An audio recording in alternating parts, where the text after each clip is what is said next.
Hi, we're Joel and Lia. And today we're talking about British sayings that Americans don't understand, or a lot of Americans don't understand. So this is an article written by The Independent, which is a British newspaper here in the UK, which I don't read really, do you? No, I don't read it, but I sort of see their articles online flying around. They get shared a lot of the time. They do. They're very shareable. Very shareable, very socialist. Americans probably wouldn't like it. They'd be like, oh. But yeah, they've written this article, so we thought we'd go through it. You guys know slang is our speciality. We love words, slang. Phrases. Love the word it. buoy, we love it. Buoy. Slang just you know, forms a culture, doesn't it? Yeah. It's nice. We love it. So you might have heard some of these before, but I'm pretty sure some of them we haven't spoken about on this channel. Okay. But even if you have, we're Stick original. around. There'll be new content, new banter, sort of thing. So sit back, relax, and get triggered. What was that phrase you thought of earlier? Scoff and banter. Scoff and banter. Yeah. See, do you know what that is? It's when you scoff your food down really quickly. It's what this channel is, scoffing. Scoff and banter. And bantering. Yeah, food and chatting, basically. Yeah. So before we get started, thank you very much to Squarespace for sponsoring this video. As you guys will know by now, we are working with Squarespace. We love them. Squarespace is a platform where you can host your blog, build your website, show off whatever it is you do. They are an amazing platform. Check out the link in our description to get a 10% discount code. Anyway, let's get on with the video. So the first one, lost the plot. They've lost the plot. She's lost the plot. He's lost the plot. Yeah. What are people talking about? Who's losing what? Yeah, I lose the plot quite a lot, do you? You lost the plot today. Yeah. It's Monday here, here in the UK. But everywhere it's Monday. Joel said, what day is it? It feels like Friday. He's lost the plot. Lost the plot. Not like, and I know that actually you could sound like you've lost the plot, like the plot of the story, but you've just lost it. You've gone crazy, or you're mad, because you can use it with angry, can't you? Be like, oh, he lost the plot. Yeah, we got into an argument. He lost the plot. Yeah, but then I think mainly it would be stupid, wouldn't it? Yeah, usually it's to do with that. Yeah. I love that. It's a good one, isn't it? Yeah, I don't even think of it as being British slang. I'm just like, it's she's just lost the plot. Lost the plot. Absolutely. Yeah. So the next one is donkey's years. I haven't seen her in donkey's years. Oh, it's been donkey's years. I haven't been to Chichester in donkey's years. Yeah. Donkey's years is a long time. Yeah, if you haven't guessed. Very long time. Not just like, oh, I haven't been there in a few weeks or a few months. It would have to be like donkey's years, like in the sort of multiples of, I don't know, I would say anything over 5 years is donkey's years. Yeah. But I don't know why. Did donkeys just live for a long time or something? Yeah, maybe. Like, what is it about donkeys that made Brits ever say donkey's years? Well, it says here, the phrase was underscored by the belief that donkeys live a long time, which can be true, and have very long ears. Oh, I wonder if it used to be donkey ears. Well, yeah, Cockney rhyming slang. Donkey's ears. Years. Years. Yeah. Donkey's ears is years. We've got a video all about Cockney rhyming slang. We'll try and link it up in the cards, this video. Yeah. And go and watch that if you're interested in Cockney rhyming slang. If not, so interesting. Just Google Joel and Lia Cockney rhyming slang. I'm sure it would come up straight away. It's because we'll probably forget. Let's be honest. Let's be honest. Yeah. That's so cool. Donkey's ears. Years. Donkey's ears. Years. It's so confusing. Brits Apples are weird. and pears. Stairs. There's loads. It's really so fun. Good. We'd love to get a proper Cockney on the channel, wouldn't we? Yeah. Come on then, tell us a bit more. Come on, Cockney. Come on, Cockney. Make them laugh. This one, quit your whinging. Oh, because I wasn't sure if it said whining or whinging, but both of them are British. But yeah, quit your whinging. I think it's whinging. Yeah. Quit your whinging. It's always raining in London. When someone is whinging, it means that they're whining or crying. Yeah. I didn't even realise that was slang. That's how much whinging. I've heard that. So you can be a whinger as well. Oh, you're such a whinger. You're just someone who complains. Yeah. You're whiny. Yeah. I would say you're moany, but moany means something different in the US. Because I would say, don't moan. Moan means like, don't, just stop complaining. Moaning, whinging, no it's one all likes the same. a whinger. No one likes a... I love a good whinge, don't you? You do, yeah. You really do. Shut up. You love moaning. It's fantastic. It's part of your personality. Oh, look at him. He loves complaining. It's fantastic. It runs in my family. Do you love a whine? Not whining, because whining I think is the same as whinging in terms of like you're going on a bit, but it's like high pitched whining. Like if you were to whinge, you'd be whining. I'd be whinging, I think. Oh, okay, yeah, I'd be high pitched. Yeah, you're more like, oh, Joe. You're like, stop whining. Fantastic impression. Very good Joel impression. when he does any female. Ow, ow, Okay, so the next one is, oh, he's such a chav. And we've said this in a video about chavs. Such a chav.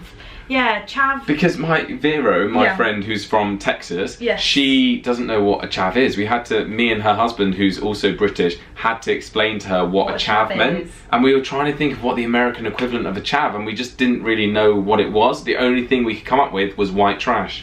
Really? That's so interesting. Yeah, like chavs are so unique to Britain that you can't describe a chav, but didn't it once stand for something? Council House and Violent or something. Right. So we should say it's a horrible word. You shouldn't really describe anyone as a chav. No. The only time I will is when I'm not being very forgiving or patient or nice, and I've lost the plot and I've gone a bit crazy, and if someone has like bashed into me or something, I'll be like, oh, such a chav. Yeah. If I feel like they deserve it. Yeah, like, or you see someone like steal something from someone, you're like, oh, what a chav. What a chav. The only way to explain it is that they're opposite of someone who's very classy. So you've got this image of someone who's just very classy. They've got manners, they're very nice, they're very kind. And then you've got someone who doesn't have any manners, hasn't been brought up very well, doesn't say their P's and the Q's. Doesn't say P's and Q's. What does the Independent say? Often like is associated with like antisocial behaviour, is a bit of a troublemaker maybe at school growing up. Look, even the Independent says white trash. It's essentially the British version of white trash and should be used sparingly. So those were the Independent's words, not ours. So don't come for us. It's the Independent. Yeah, if you Google chav and then go on images, you might be able to get an idea for what a chav is. Yeah, but we're not responsible for anything that comes up. Oh, here's a good one. You've thrown a spanner in the works there, haven't you? Oh. So if someone throws a spanner in the works, it basically means they've shaken up the situation. They've thrown something in that changes the potential outcome. Yeah. So like you messed up the plans. You've thrown a real spanner in the works. Like everything was working nicely, and you've thrown a spanner in, and now everything's going to. Ding. Yeah, that's what I would say. What do they say? When you throw or put a spanner in the works, it means you've ruined a plan. Yeah. Yeah. A spanner is the word for a wrench. Oh yeah. In England. So it's like you guys saying you're throwing a wrench in the plan. Sorry, I forgot that a spanner is his own word as well. And like if you're really cockney, you might call someone a spanner. Oh, you're such a spanner. Yeah, you're such a spanner, innit? That might be someone like a little bit. Yeah. You're such a spanner. You've not like got ditzy, all your brain cells. Yeah, a bit ditzy. Okay, so the next one is let's have a chinwag. Let's have a chinwag. Oh, I love that. But it just like, isn't that weird? A chin. That's what chinwag wagging. Is. That's so weird. It's such a weird phrase. It just means to chat. Yeah, to chat like your chin wagging like that. Oh, is that what it is? Yeah, chat is a chin wag. Oh, because you're when you're opening your chin, you're a chin wag. Yeah. Interesting. I was always like, because I wondered why you did that, but I was like, such an interesting way of thinking about it. Well, because you know we do this with our noses. I thought we'd do that with our chins. Chin wag. So meeting up, having a chin wag, having a chat, usually over a coffee or a tea. Just usually. Yeah. Usually a gossip is involved in a chinwag. Yeah. Chinwag, you associate a bit of gossip with it. Yeah. Also, a chinwag, you wouldn't, if you're talking to someone and you didn't enjoy the conversation, you would never say, oh, I had a chinwag with that person. A chinwag is always like, oh, I had like a little cheeky little chat with someone. Yeah, like cheeky, that's another word. Yeah, cheeky. Cheeky. Yeah. Yeah. There's plenty of videos on our channel about the word cheeky. But yeah, you would never describe a boring chat as a chinwag, really. I think it's always like a bit of an... Yeah. Oh, I was catching up with an old mate, we had a chinwag. Yeah, saw Joel down the market, we had a chinwag. Yeah. Something like that. Something like that. Yeah. The next one we absolutely love, and we use it quite a lot, I think. It's I'm chuffed to bits. Honestly, I'm chuffed with that. I remember when we mentioned this on the channel. I can't remember what video, but everyone was like, what is chuffed to bits? They just didn't know what that, they thought it meant sad, I think, like I'm chuffed to bits. That's the opposite of what it means. When we walked into this room, we thought, oh, this is very lovely. We were chuffed to bits. We thought, this is really nice. Equally, you can just be chuffed. Like, oh, I'm chuffed. Oh, I'm chuffed with that.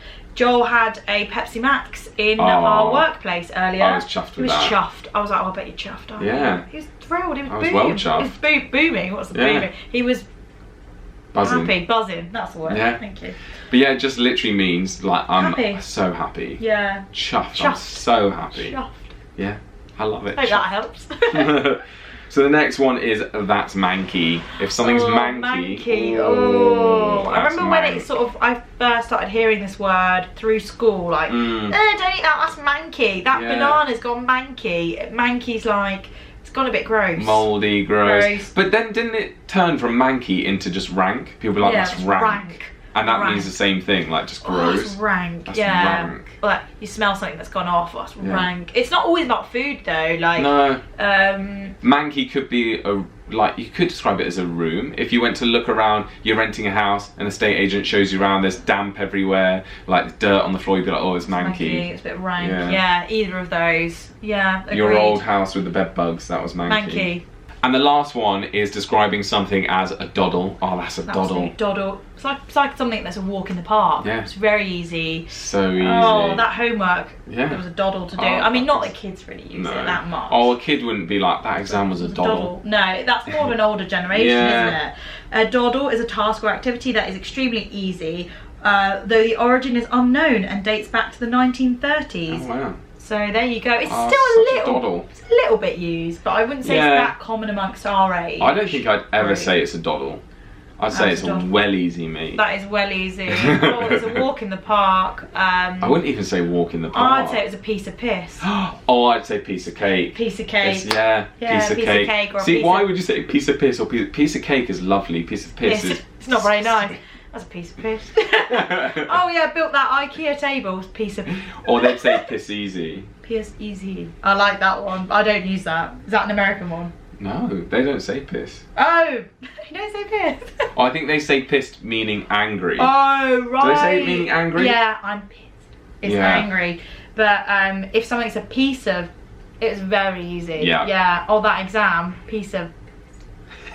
We've said it enough times. Yeah, I know, now I'm being quiet, like hush, hush, hush, hush, hush, hush. But those are all the ones we're going to go through, guys. There's many more. I mean, so many more. If you enjoyed it, let us know. Give the video a thumbs up. Leave some more slang down below, what you thought it meant. I love reading what you guys think that they mean. That's the best bit. And let us know if you want a part 2. We might be able to do more on this if there's enough interest. Yeah.